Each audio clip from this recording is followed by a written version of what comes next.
You are looking at Julian's pronunciation guide, where we look at how to pronounce better some of the most mispronounced words in the world, like this other curious word. But how do you say what you're looking for today?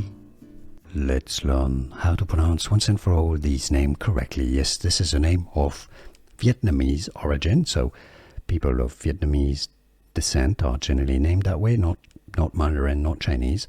It means little one in Vietnamese, so the Vietnamese pronunciation first is as Nhi, Nhi. So it's more like a Nh sound, like GN, Nh, Nhi. But in English, it's simply generally said as Nhi. Yes, just like a knee. Nhi. It's easy, and now you know. Here are more videos on how to pronounce more confusing words and names too many mispronounced. Like this video if you found it useful. I appreciate your support. I'll see you soon, and thanks for watching.